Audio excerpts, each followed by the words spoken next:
Hey y'all, happy Baby Friday, and it's a really good Baby Friday too. It's closing in on Christmas and Hanukkah, in the middle of Hanukkah for those people that celebrate Hanukkah. So we've got a lot of good celebrating going on today.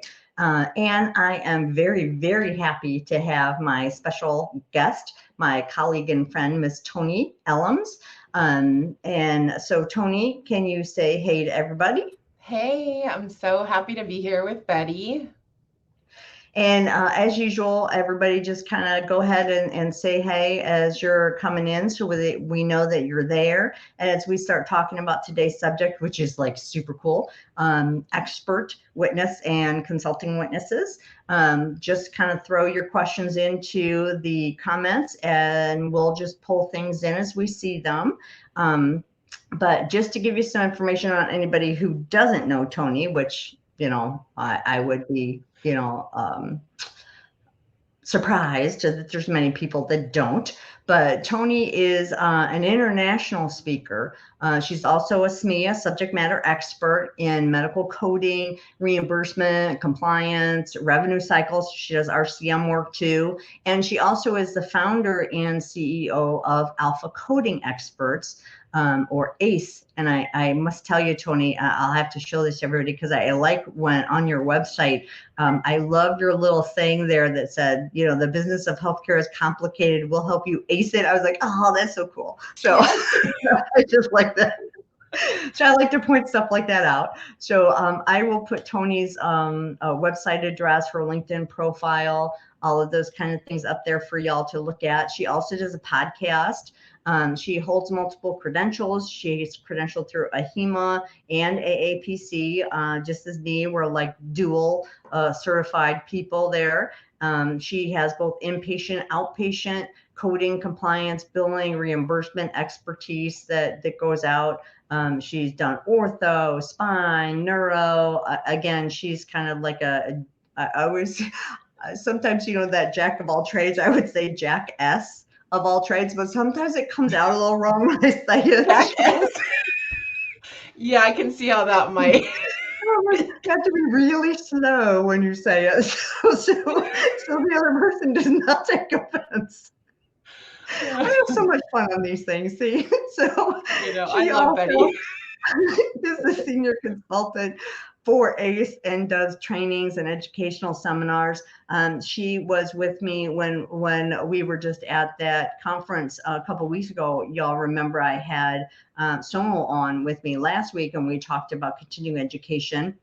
Well, Toni was speaking at that conference. So she speaks at a lot of places on many different subjects. So she has a ton of experience. So, I think giving just a little bit of her listing there kind of gives you an idea, if you don't know Toni, that, she's made her bones, right, Toni? Is that way we also put it? Yes. We have, Sandy's on. Hey, Sandy. She says, hi, Betty and Toni. I have my friend Michelle Campbell is on, and we got Alex. Oh, Terry Fisher's on, and Pam. Oh, see, Pam. Oh, my goodness. Two of Pam, my oh favorite my conference goodness. buddies. So that's good. Hey, Pam. It's always nice when we kind of stack the audience and, Right, with really all our buddies. with all We our buddies. we just So, had so much fun at the NAMUS conference with oh, Pam man, it and was. Sanal and So, yes, Victoria. I'll have to have Blast. Victoria and Pam on next so we can kind of round out our Yes. nameless crew. So, you've been in healthcare now how long exactly? Yeah, so I actually came straight out of high school and got into healthcare right away. So I've been in the industry for coming up on my 14th year now. So yeah, You're that's a kind of baby. cool. I'm a baby still, but I've lived a lot of life in those years. And when you since you came out of high school, what kind of interested you in healthcare? Like what kind of like turned you onto the field at that age? Yeah, so I feel like, and this is probably still the case, they don't really talk about like medical coding and billing in high school. Like that's not a traditional career path that's really promoted. So when I was in high school, I always wanted to be an attorney. I wanted to be a lawyer. Like that was, kind of my plan. And so when I was graduating, it was right around the time that the economy completely tanked. There was the huge recession in Which time? 2007, 2008, right? And it was just a really bad time. I mean, I'm sure you remember like gas was like $4 or $5 a gallon. I mean, and back then that was a lot of money compared to now. And so it was just a really uncertain time in the world. And so I really wanted to kind of evaluate the decision that I was making before I made it and got into, a lot of debt with student loans and stuff. And so I started doing more research into healthcare and how healthcare was recession proof. And so I was able to get a job at a multi-specialty practice in billing. And when I started working in billing, I quickly realized that coders were like these special people and were kind of like really highly regarded. And so that kind of was just the natural next step, was to go into coding. And then, from there, spend time in different specialties. Working in a multi-specialty practice, you get to, see so many different things. And I've worked in so many different specialties. And then from coding, you go into auditing. And then from auditing, you go into education. And then from there, you go into consulting. And when I got into consulting, that's just kind of where the skies parted. And I really found my niche where I knew that I would thrive and be very successful. And you have been, yeah. So when did you start your company? Yeah, so ACE, I love how you picked up on that. I actually have a story behind the name. So I started Oh, it in cool. 2019.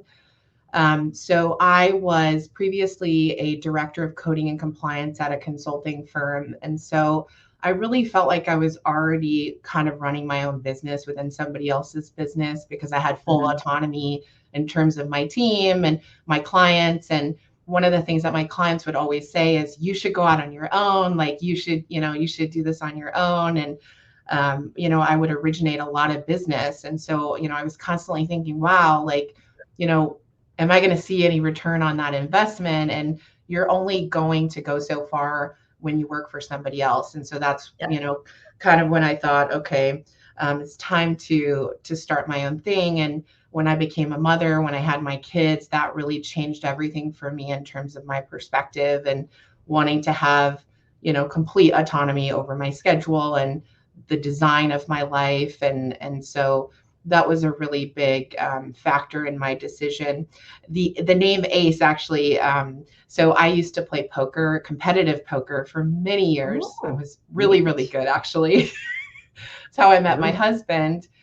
So when I started my company, I really wanted to have a name that was in alignment with that I could kind of play off of the ace, because ace is the best card in a deck. And So you're like the ace in the hole, right? that's right. That's right. So it's very on brand, and I love the name. Oh, that's neat. And you got a it's a nice, colorful, website as you look down through. So for people, for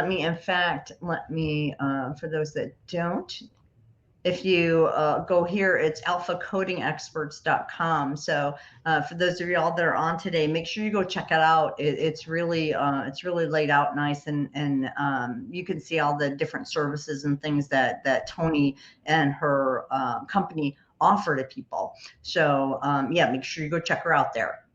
But what I wanted to talk about today was one of those things that you do among all the other things with the company, and that's the expert and consulting witness stuff. So what kind of led you into doing that piece out of all the things you're doing?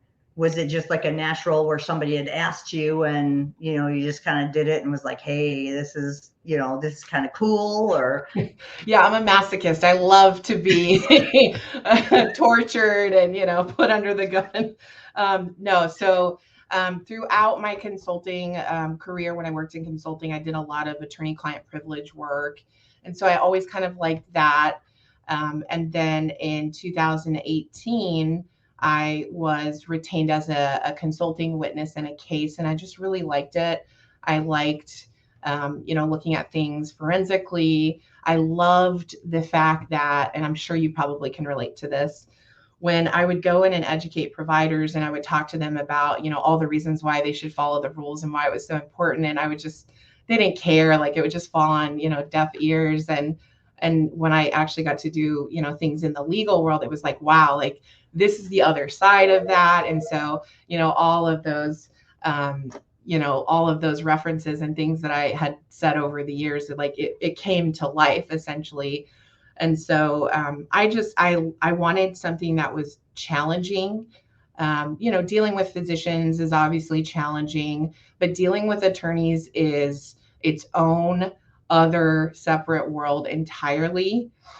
And you really have to have, a really thick skin. You've got to like being in an adversarial position. And so I got my first opportunity and then did very well. And so attorneys like to talk to other attorneys. And so I was very busy. If you're an expert witness and you're very good, you will very quickly become busy because attorneys will talk about the great work that you've done and the results that you provided. So it was a natural progression. I think for people like us that are high achievers that want to do things that are challenging. And the thing that I love most about it is that it is work that is very impactful. I'm making an impact. Yeah. And that means so much to me. Yeah. I think it's interesting too, something that you had said, how many times you go out when I do education for the physicians and like we were telling stories. I mean, I've caught them, like with magazines inside their workbooks and looking at other things and, falling asleep while I'm talking, but, where they're just not, they're like, it's not going to happen to me or everything's okay, or I have other people for that. And, but when you're in the case, like I have one now, a client where I'm doing consulting expert work for, and he is getting audited by a state Medicaid, which, as you know, is no fun. And they're all of a sudden like hanging on every word you're saying, right. It's like, if you would have listened to me, a year ago when I told you the same things, it's like, so it makes it, not that, it's not like, I never take it that way, but it's just that attitude of where they really get, what you're bringing to the table and truly understand it. And, you see that difference in physicians and other providers that have kind of gotten nabbed by somebody or, had an audit or something. Their attitude toward what you're saying is like so totally different than, right. The other groups that, haven't had that taste yet and just think everything's all rosy and, they just kind of like you're there, but you're not there kind of thing. And yeah, it does. There's just a whole different dichotomy there when you work with them. So totally. yeah, I find that very interesting sometimes. Yes, very interesting. And you never know what you're going to get. Like you said, no. the doctor that's sleeping or the doctor that's not paying attention or we've seen it all. Yep. And I got PM made a good comment here. She says making an impact is the perfect description of why so many of us do what we do. So, yes. That's the truth. And before we started today, I was telling telling Toni in the green room that one of my fur babies had surgery. She had an FHO. For those of you in orthopedics, she had a femoral head ostectomy because she's got bad arthritis in her hip. And so they just cut the head of her femur off. So she's all drugged up, out in the living room right now. So we picked her up this morning, and she, of course, has the cone of shame. But when I was looking at her in the cone of shame, it just kind of made me think of practices. So I was showing this to Toni. So I'm like, here's my poor baby in her cone of shame. But, this is how practices get in trouble and need expert people to come help them, is when they think that, they're just here and that's it. and there's nothing outside to worry about. There's nobody looking in. There's nobody, so do not be the practice that's in the cone of shame, because then you're going to need some different services from us that are going to be much more costly, so Yes. I received nothing but from so many experienced coaches. So yeah, and that's what too, doing that impact is not only in doing this kind of work, but also in helping the up and coming people. Yeah, the next generation. So, that's really what keeps us kind of going. And Terry Fisher, from Larson Allen, hey, Terry, is also saying, agreeing that, that impact thing is that it keeps us going, because sometimes, we get into things that are not so much fun, especially doing this expert work when you're not just consulting, but it's on that considered expert level. So the first thing I wanted to describe for people, because there's a difference, you'll hear people, like we were talking, I said, I'm currently doing expert consulting work. And so people will hear expert consulting, expert witness, is it the same thing? And it technically, the same person could do both things, but they're two different types of things. So how would you describe the difference between the two? Yeah. So there's different categories in terms of expert work. So there's the consulting expert, which is kind of the behind the scenes expert. They're the ones that are strategizing with the attorneys, helping them build their case, helping them make sense of evidence, helping them understand the other side's perspective, what their arguments are going to be. Really, you're kind of like the quarterback that's running the ball, across the field, because you're the one that's taking the very technical information and making it understandable and digestible to your client, who's the attorney. And then, so that's the consulting piece of it. So that's really more behind the scenes. And typically that's a much easier way to get into this kind of work, is starting out in that kind of behind the scenes consulting expert arena. Now, not all consulting experts are testifying experts, but all testifying experts can be consulting experts. So a testifying expert is someone that is going to go in front of a judge or jury, or both, and essentially testify as to the opinions in the case that they've been asked to provide. So an expert's role is to educate the court about technical issues. An expert's role is not to be an advocate for either side, including your clients. Your job is to show up and provide your opinions based in fact, based in sound methodology, based on industry standards. Basically, you're there to educate the court.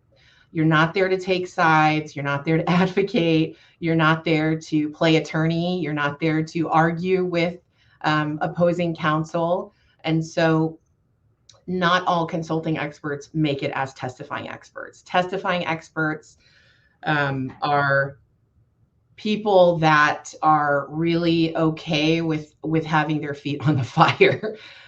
You see, I'm sure a lot of you have watched, Law and Order, or some of these shows where you see the witnesses in the box. I'm sure a lot of people watch the Johnny Depp Amber Heard trial, or Amber Turd trial. I think that trial, so many people watched, and that helped them understand the role of an expert witness in cases, in civil litigation, in criminal criminal procedures. So it's different depending on the type of case. If the case is in state court, federal court, there's so many layers to admissibility rules, discovery, and then every state is different. So there's a lot of layers to all of that, all to say that a testifying expert is someone that basically testifies. A consulting expert is someone that consults. sometimes a testifying expert, or I'm sorry, sometimes a consulting expert will be a testifying expert, and vice versa. Okay. So for, I think, the consulting expert, they're kind of doing the analytical work, like you said, kind of behind the scenes when we're doing the re-review of any of the records and the documentation and things like that. And then the testifying witness, from a personality standpoint, I mean, obviously you still need that same analytical mind when you're doing the testifying work, but what do you think would be, what kind of traits, things like that, what would a person be, that would be a good fit in those positions? What kind of person, would fit in there well, do you think? Yeah. And just to kind of dissect it even further. So, in terms of, so there's the testifying expert, the consulting expert, and then there's in the context of litigation. So when there's a lawsuit, let's say a civil lawsuit, or let's say you're in trouble with the government because, the government's audited you. It started at the MAC level and then it escalated to the UPIC level, and then the UPIC makes a referral to the Department of Justice. And so Ouch. yeah, those are never good. No.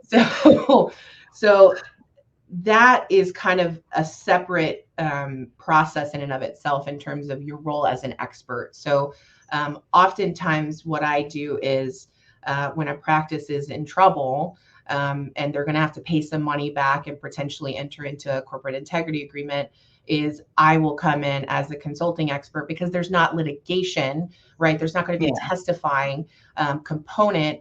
And as the expert, you calculate the damages. So you do that investigative audit to see, okay, what are the damages in terms of what's going to have to be paid back to the government? So I just want to make that distinction because I think that's important, because there's experts in the context of litigation, and then there's experts in the context of non-litigation, but still, things related to healthcare fraud, waste, and abuse rules.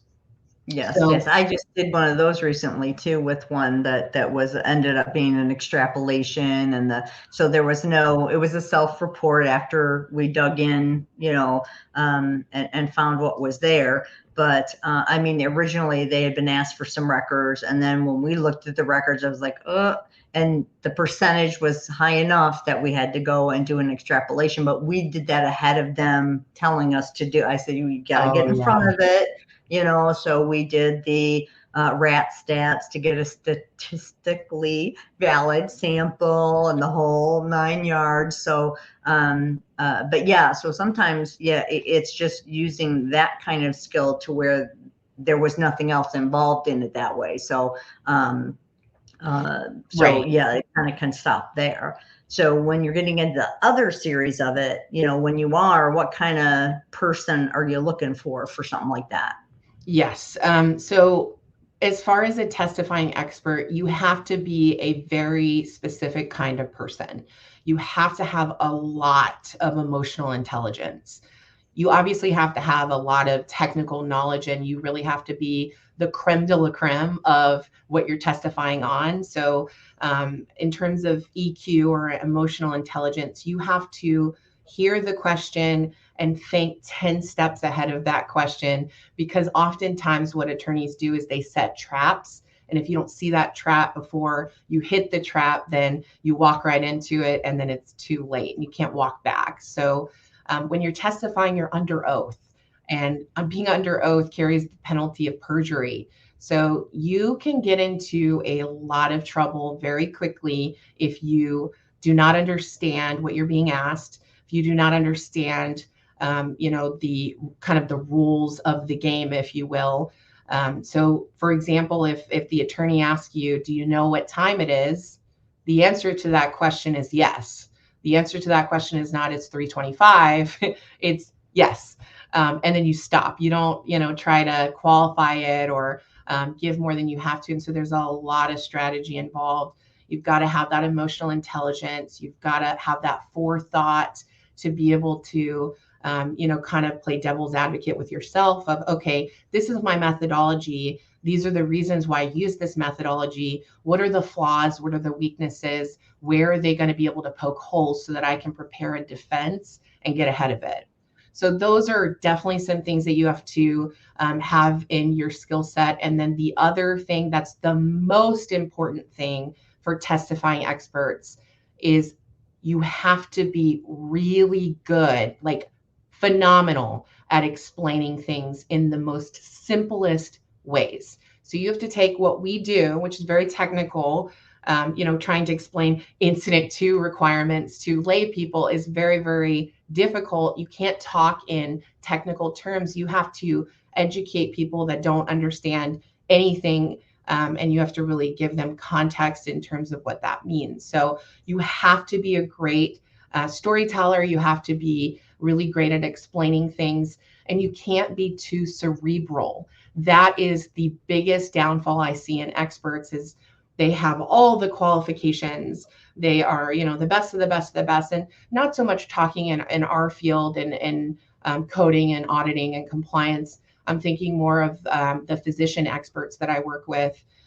They, are trained at, let's say, Johns Hopkins or Harvard, and on paper they look like the perfect star, but then they get in front of the jury and they start talking and people can't understand what they're saying. They don't explain things well. So the best experts are the ones that can really explain things to basically a fifth grader. Yeah, well, yeah. No, I won't say it. Forget it. That's a very good way to put it. With this, then, because we always get a lot of, as you all know too, we always get people that are newer, and that they are looking for different things to do and stuff like that. And so this is not. I know you see all those things sometimes that, you can, do medical coding after a 3-week course and earn $90,000 in your bathrobe. Oh gosh. This is not what you're talking about here. It is not something for a beginning person to step into, because they need to, again, everybody knows I'm an old timer, so 30 plus years. So in when I'm doing that and talking, I remember when we didn't even have E&M codes. So I can go that far back. They were office visits, man. That's it. They were 9-0 codes. They weren't even 9-9 codes. They were simple, intermediate, and complex. It was beautiful. Life was beautiful back then, So I can kind of lay down those historical foundation things for some things. So that's one thing that you don't have to be 30 plus years. Look at you. You're not 30 plus years, but you do have to. It's not like something you're a year into this and now all of a sudden say, hey, I'm going to go be an expert witness. So you can subspecialize, right? Just like anything on the outside with auditing, coding, whatever, where you can say, hey, I'm really good with ortho, or I'm really good with cardiology, and that's where I'm going to concentrate and know the ins and outs of everything. And maybe it's not like 12 years down the road before you could do something like this, but it's not going to be in year 2, right. Or year 5. Yeah. So we're talking about, progression into, the elder statespeople, is how I can say it, of the field. Because when you think about it, when you're doing these things, that's the other thing for those listeners that have been doing this for a while and are, kind of like, I wonder what this is all about. When you're doing these things, like I never take it lightly, like that example I gave with this client that I had that we had to do the extrapolation for. You're talking about somebody that at the end, when you're done doing what you've done, they could be paying back hundreds of thousands of dollars and, and stuff where you're going in and doing testifying for people. There's a lot on the line. It's a lot of pressure. I never take any of that lightly. When I'm doing it or looking at it, I'm thinking about that. You're talking about somebody else's like financial well-being, maybe for the rest of their life. So it's really, for as much as we like to joke and tell stories, it's a pretty serious thing that you be stepping into to do this. So I think you can't lose sight of that fact when you're going in to do it. Do you agree with that? I could not agree more. I have people say all the time, Betty, like, how do I do what you do? Right? People say that to you probably all the time. Mhm. It's extremely high stakes. There is zero margin for error, literally zero margin for error. And if you are caught in a situation, and let me tell you, it can happen very quickly, very easily, because attorneys tend to be very deceptive, very conniving, and they don't always do it in a way that you can pick up and you don't see it until it's already happened. So you have to know your stuff inside and out, upside down. And back to what you said about year one, year two. So part of being an expert is basically being put through the ringer. They can ask you any question about anything, and you have to be truthful and you have to be honest. And if you're not, they will find out and they will impeach you, which is something else that you'll want to make sure that you avoid at all costs, because if you're impeached, then you won't be an expert anymore. So you have to have a really great CV.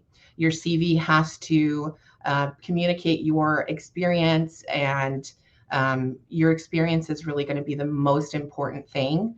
In our profession, it's not about college degrees as much as people want to make it seem that way. You do not have to have a master's degree. You do not have to have a bachelor's degree. I have an associate's degree in business, which has nothing to do with coding and billing and auditing and compliance. But they will ask you those questions, and they will ask you things like, how many times did it take you to pass your certification? What were the steps that you had to undergo to take that certification?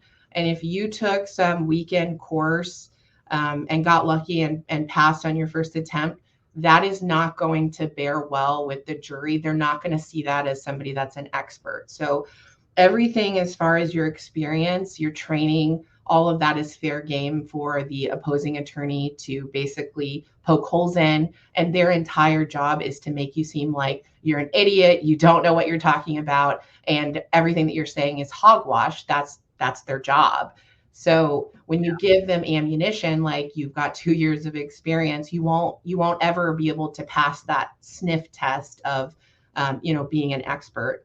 So the other thing I think that's super, super important is that you have to be a thought leader. You have to be somebody that is respected in the industry. So, people like Betty Hovey and Victoria Mole and, these household names that we hear and we see everywhere, those are going to be the people that come to mind when you think about industry leaders, thought leaders, people that you see publishing articles that are, on these podcasts, that are speaking at national conferences, international conferences.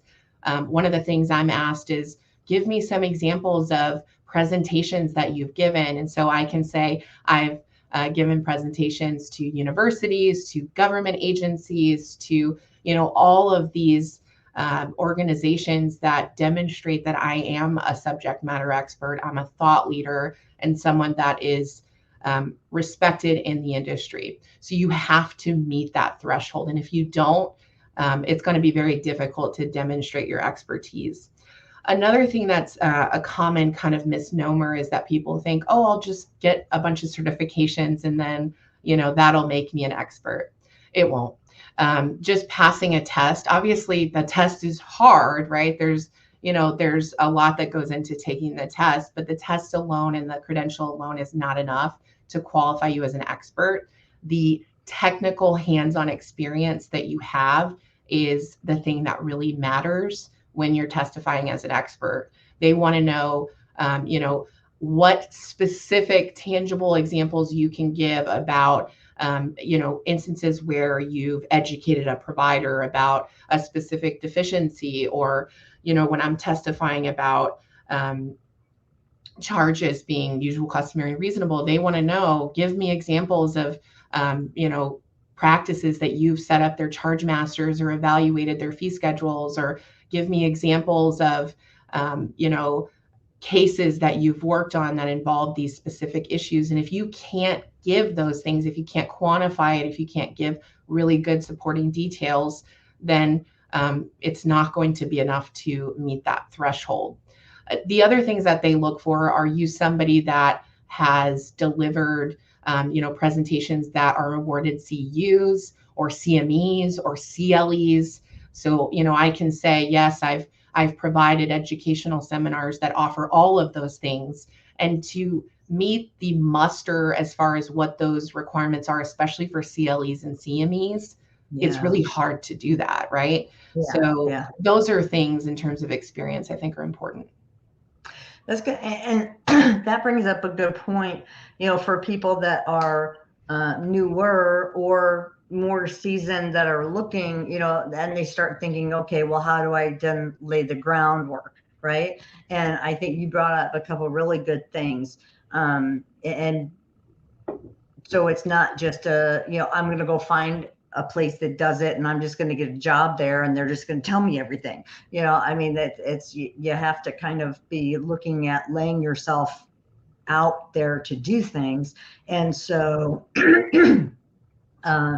participating, if you're in, on the AAPC side, on the local chapter, becoming an officer, speaking at the local chapter. If you're on the AHEMA side, same thing with the CSAs, like here we've got FHEMA and SWFHEMA, and, so get involved in your CSA and attend and become an officer and volunteer for things in those organizations to where, you can start getting into those kinds of things and getting comfortable with speaking, and then offering CEUs, getting CEUs to be doing those kind of things where they're offering CEUs where you're speaking, looking at smaller places to start maybe going to speak, and so getting that kind of stuff, and just not, and I always, I tell people, I hate when people tell me I'm just a coder, I'm just,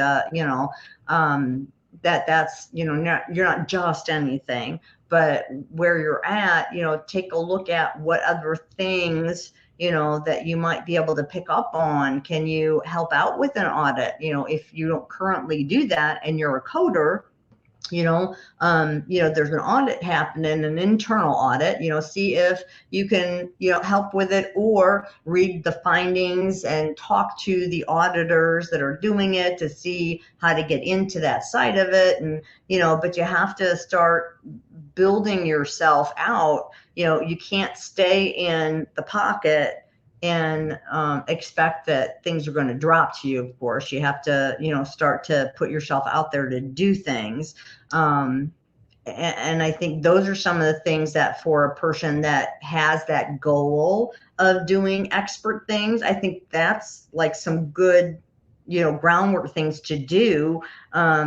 First of all, do you agree? And second, do you have any other kind of ones that you could kind of throw in there?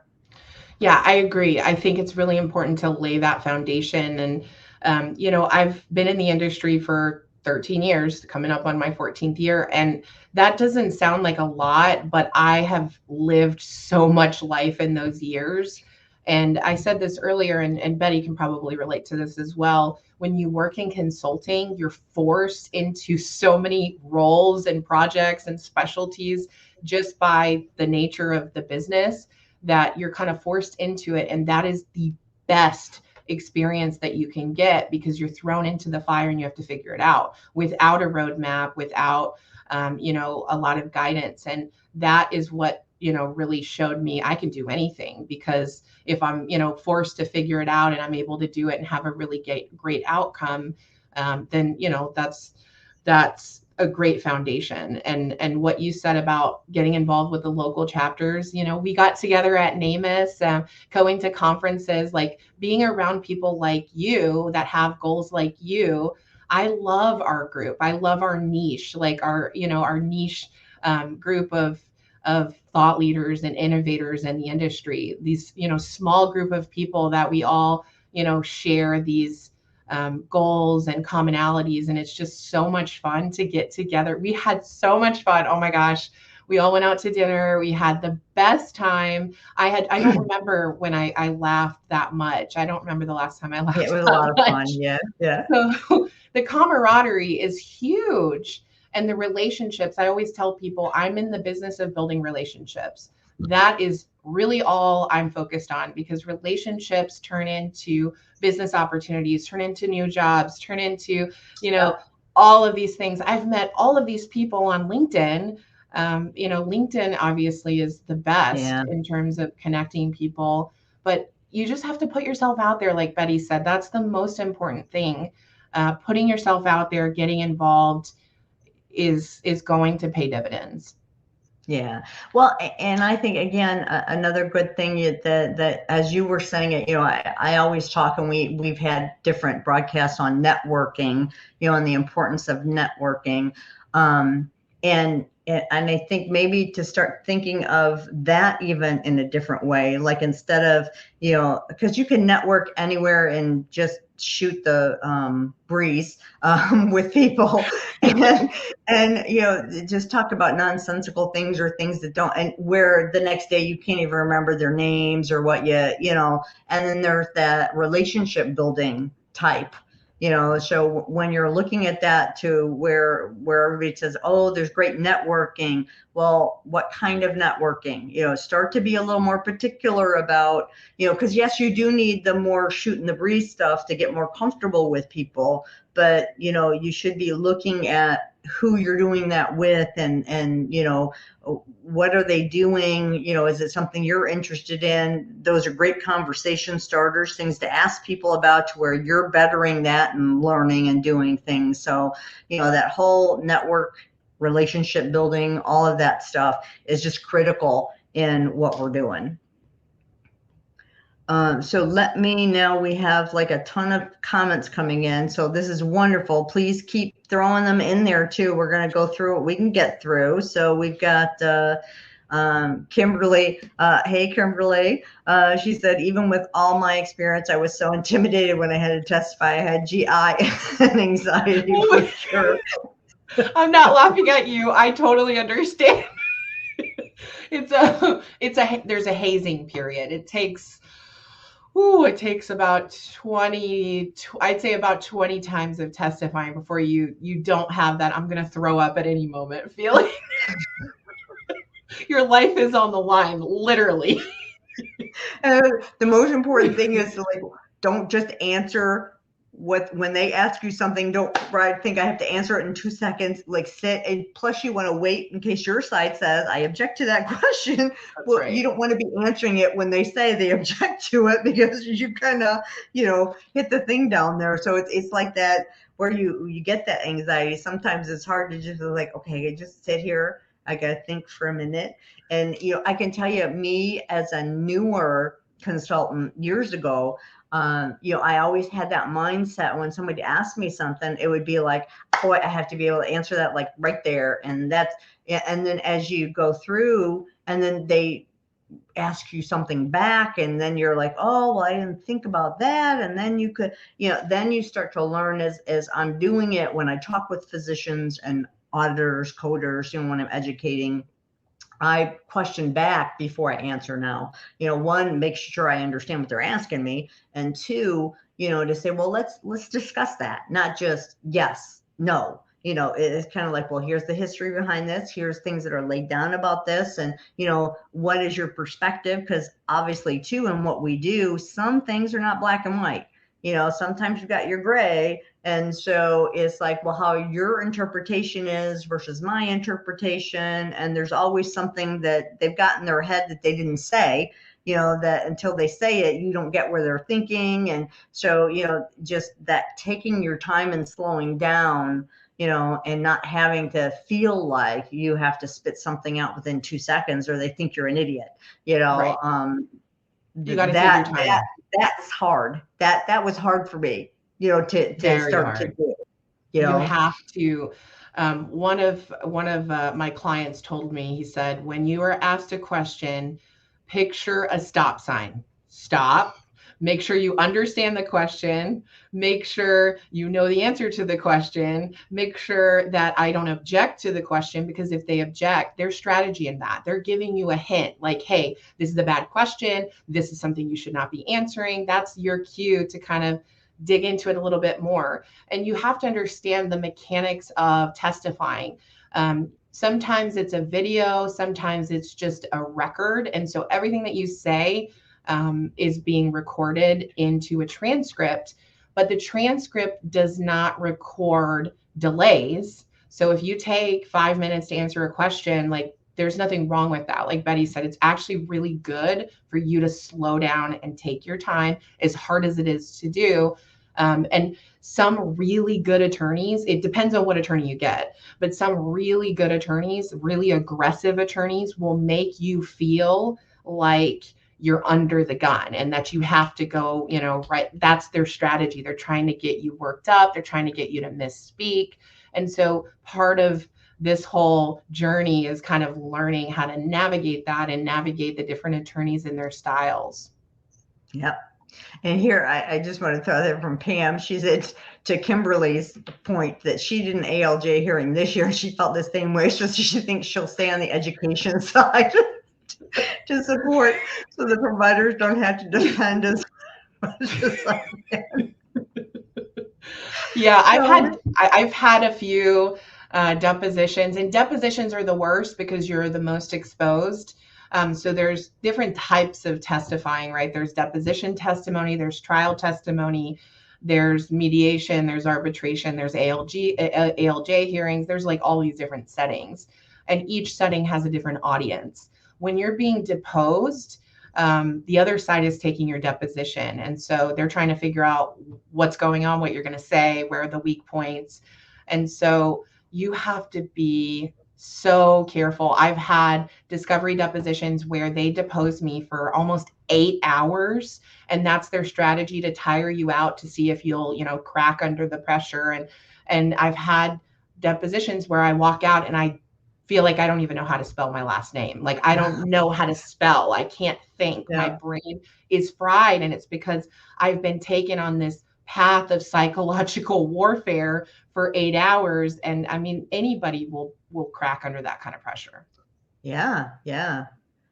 We're getting, and I think people are having internal conversations in here too. So it's hard to track what they're doing.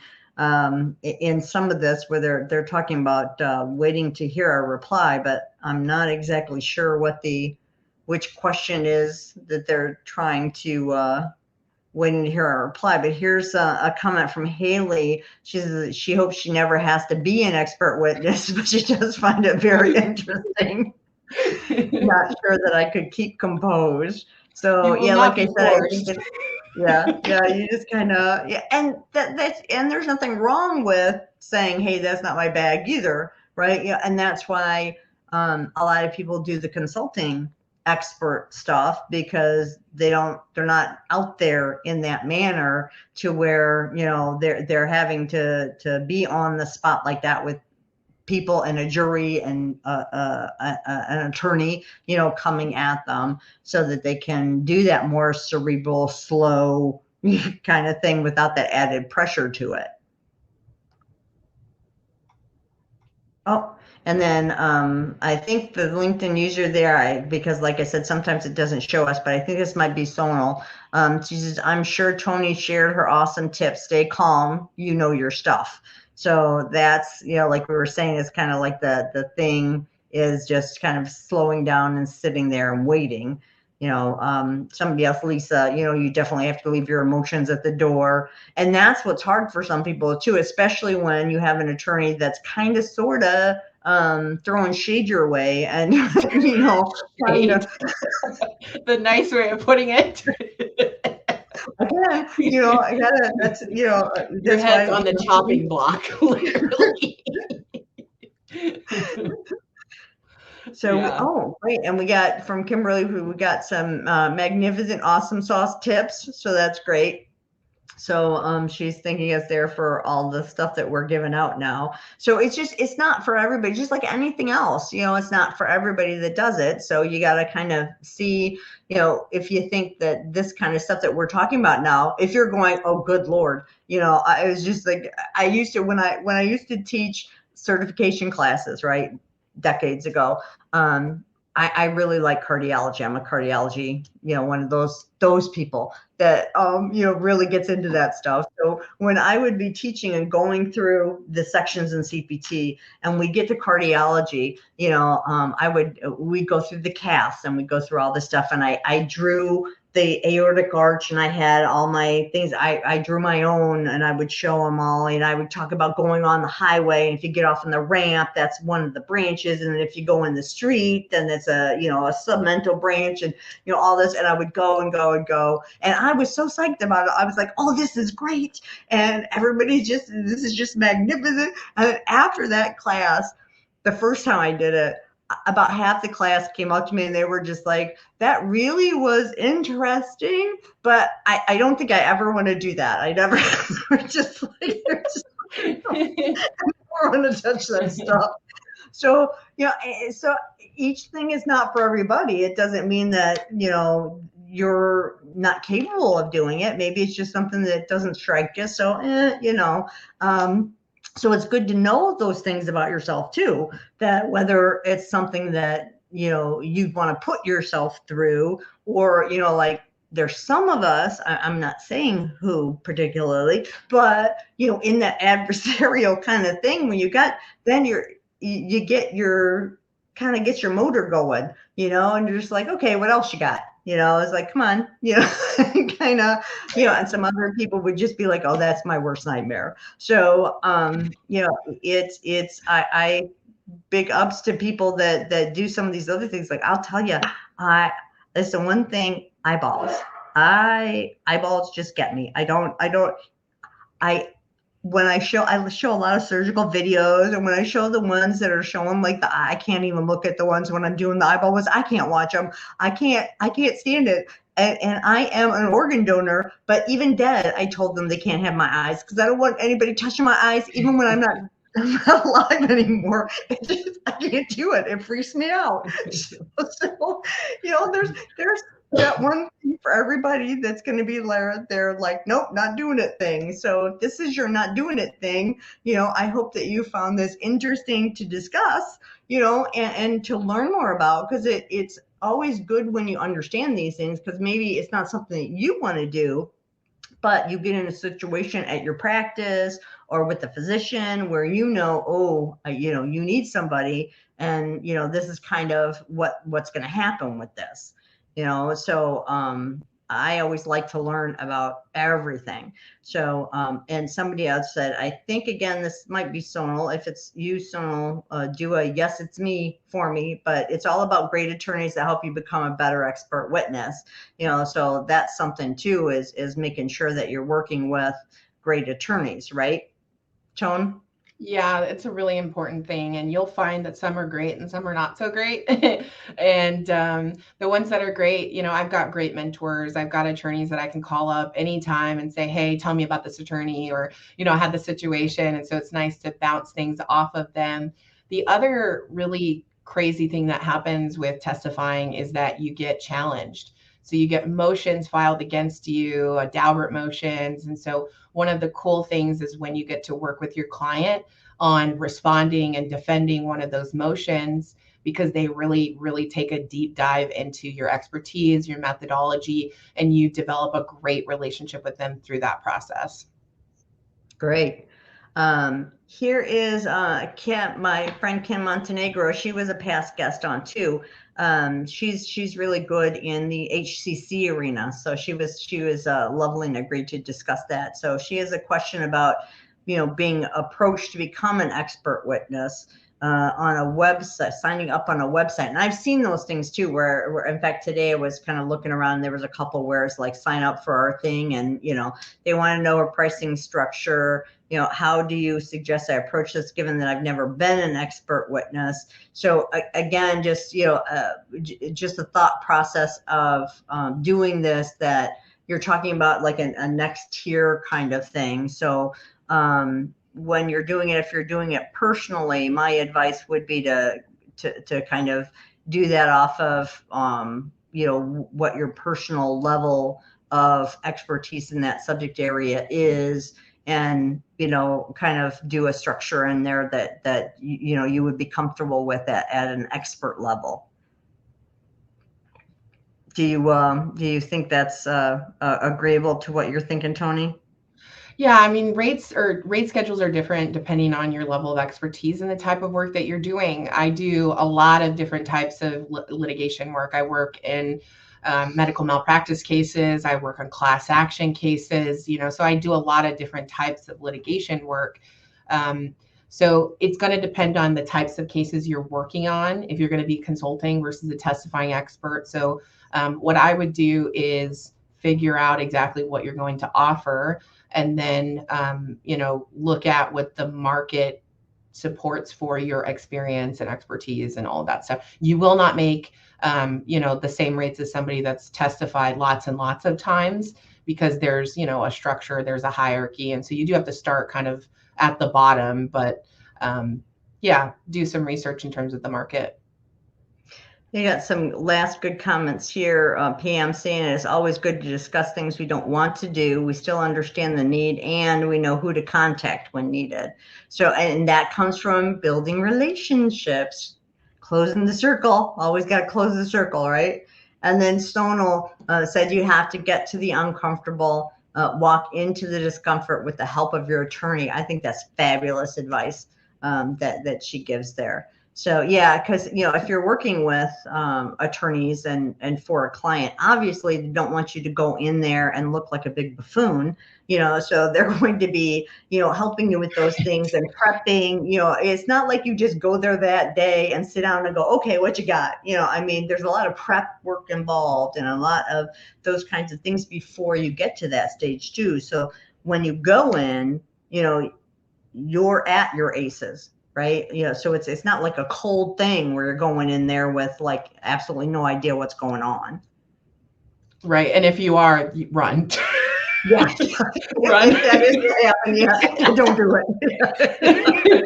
it. Okay. Oh, and before we're almost out of time already. So this is so much fun. It was so much fun. So I put Toni's LinkedIn profile, I put her website in, and also before we go, do you have anything, do you want to tell people about your podcast? Because I know you also have your podcast, and a couple of the people had made comments that they did love and enjoyed your podcast. So thank you. Yes. So I haven't done any recent episodes. And then we also have the Coding Consult Confessions podcast with myself, Victoria Mole, and Stacy Buck. So yeah, check those out and then connect with me on LinkedIn. I'd love to chat with you. And any last parting piece of advice or anything for anybody? Yes. So this expert work is very, very challenging. It's mentally taxing. I cannot even tell you the amount of sleepless nights I've had doing this kind of work. But what always brings me back to really my center, my core, is think about the impact that you're making, because that is what's going to get you up every day. The impact that you're making, the real impact on people's lives, people's livelihoods. And that is just the most beautiful thing. Oh, that's so great, Toni. All nice and warm and fuzzy. So I like that. So that everybody will take us to the end today. I'm just looking at, we have some final comments with thanks. That's nice.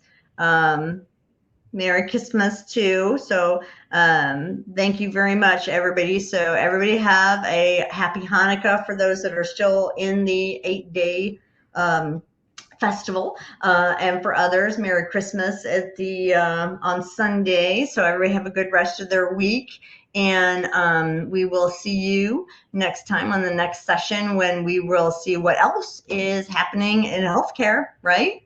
So thanks, everybody. Yay, thank you.